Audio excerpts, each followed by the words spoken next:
Eh bien, c'est messieurs, dames, bonjour, bonsoir, c'est Kat, bienvenue sur la chaîne Mes Vieilleries. Eh bien, écoutez, je présente, voilà, encore une news métal, comme souvent sur cette chaîne. J'espère que ça se frisquettise pas trop chez vous, qu'il fait assez chaud dans ce décembre qui commence à être un peu pénible. Et aujourd'hui, on va parler et surtout que vous allez bien et que votre famille, si vous en avez une, va bien aussi. Aujourd'hui, on parle de Trent Reznor, le gars de Nine Inch Nails. Je l'avais vu en concert. Euh, c'est pas mal. Bonnes ambiances, bonne atmosphère. J'ai pas d'album chez moi. Je suis un gros fan de Quake et c'est lui qui avait signé Quake 2, de souvenir, le jeu vidéo là. Euh, Moi j'étais surtout fan de Quake 3, moi. Mais Quake 2 c'était lui, hein. Et depuis très longtemps, depuis 88-89, en fait, il fait parler de lui ce monsieur, hein, parce qu'il a tout le temps des bonnes idées. Et puis bien sûr, je l'avais vu aussi en live à la fin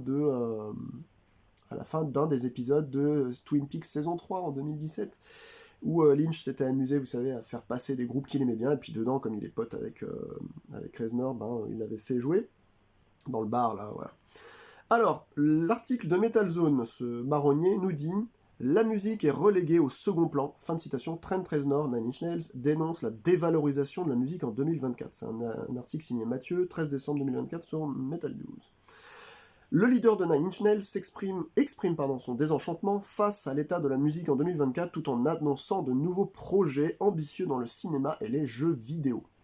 Une industrie musicale en déclin selon Reznor. Dans une récente interview accordée à IndieWire, Trent Reznor a partagé son amertume quant à l'évolution de l'industrie musicale. Le compositeur leader de Nine Inch Nails a souligné les impacts négatifs de la technologie sur la manière dont la musique est consommée et perçue aujourd'hui. Je cite, ce que la technologie a fait pour perturber l'industrie musicale, non seulement en termes de manière d'écouter la musique, mais aussi de la valeur qu'on lui accorde, est décourageant. Fin de citation, a déclaré Reznor. Il a également critiqué la tendance à reléguer la musique au rang de simple fond sonore, loin de l'attention qu'elle méritait autrefois.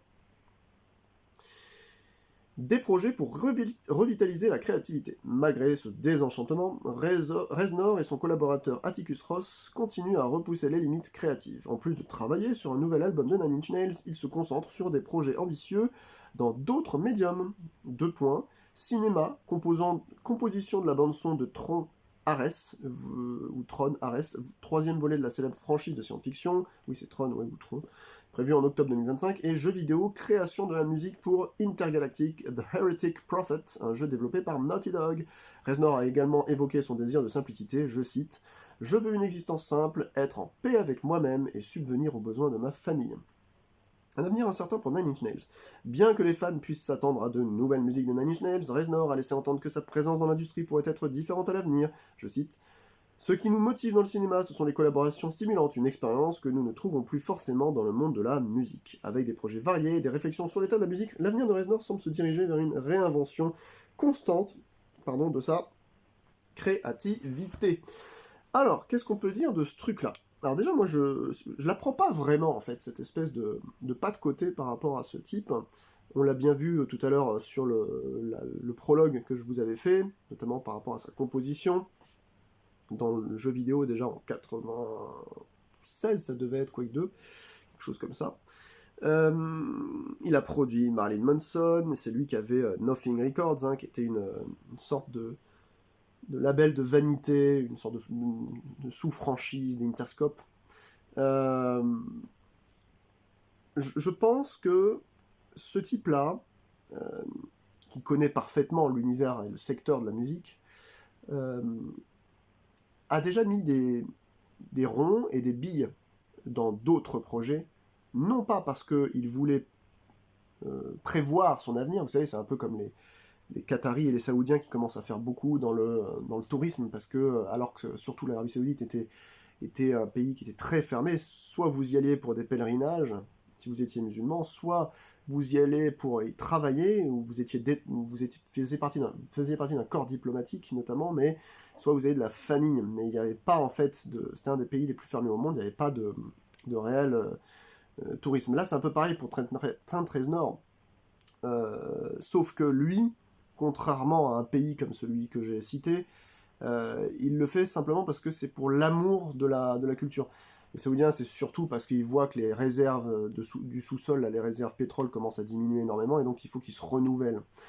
Donc Reznor, lui, pour parfaire un petit peu ma comparaison, et puis vous avez vu la multitude de consoles qu'il a derrière, et d'autres, je sais pas, d'autres machines musicales, je pense que c'est un peu un savant fou qui aime s'aventurer dans plein de choses.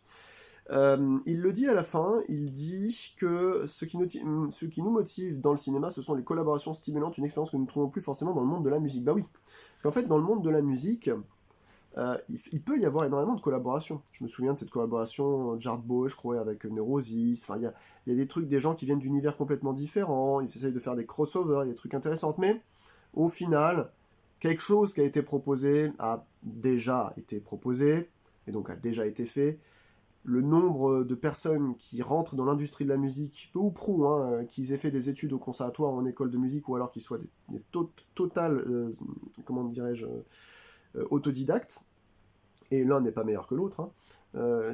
En fait, on voit que population grandissante un peu partout dans le monde, etc., fait que le milieu commence à se boucher de plus en plus. Les gens sont saoulés, parce que c'est vrai que, à part la Vaporwave, et encore, c'est une sorte de milieu musical ambivalent, mais qui s'appuie en fait sur des bases d'autres musiques, à part la Vaporwave, qui est née un peu d'Internet, vers 2010-2009. Il n'y a pas de véritable, ces 20 dernières années, il n'y a pas de véritable mouvement musical qui s'est créé. Arrêtez-moi si je me trompe, hein. La trip-hop, ça existait avant. La tectonique, ça s'est complètement cassé la gueule. Puis c'était pas que de la musique d'ailleurs. Donc effectivement, je pense que la musique, pour un mec qui est un peu un magicien comme ça, qui tient des ficelles comme Trent Reznor, ça ne correspond plus au côté frivole de son inventivité, à sa propension à aller voir loin. Et du coup, je comprends parfaitement que ce type-là, il préfère aller faire du cinoche avec David Lynch ou avec Tron. Là. Je crois que Tron, c'est un dessin animé, hein, ou un film d'animation, mais je peux me tromper. En tout cas, il y a de l'animation dans le truc. Donc ouais, en fait, c'est une news sans être une news. Ceux qui pourraient penser qu'il fait des déclarations à l'emporte-pièce en mode regardez, je suis encore un musicien différent des autres, moi ce qui m'intéresse maintenant c'est le jeu vidéo, alors que non, ça fait juste 30 ans qu'il s'intéresse au jeu vidéo le mec. Puis vous savez, hein, vous avez un nom comme lui, vous tapez à la porte d'un studio, les mecs ils vont vous faire ah vous êtes le type de Nine Inch Nails, bah allez monsieur, signez en bas quoi. Donc c'est assez amusant en fait qu'ils prétendent qu'il ait un peu peur de l'avenir. Tout ce qu'il veut en plus, c'est voilà, qu'il subvienne à ses besoins et à ceux de sa famille. Alors ça dépend si ses besoins, c'est de changer de Ferrari tous les 2 ans, ou si c'est juste de pouvoir emmener en vacances sa famille une fois par an. C'est vrai que les besoins, moi, c'est un truc que je peux pas comprendre, parce que ça veut rien dire, ça. C'est tout et rien dire. On connaît pas son niveau de vie, je pense qu'il est relativement aisé, ce type-là.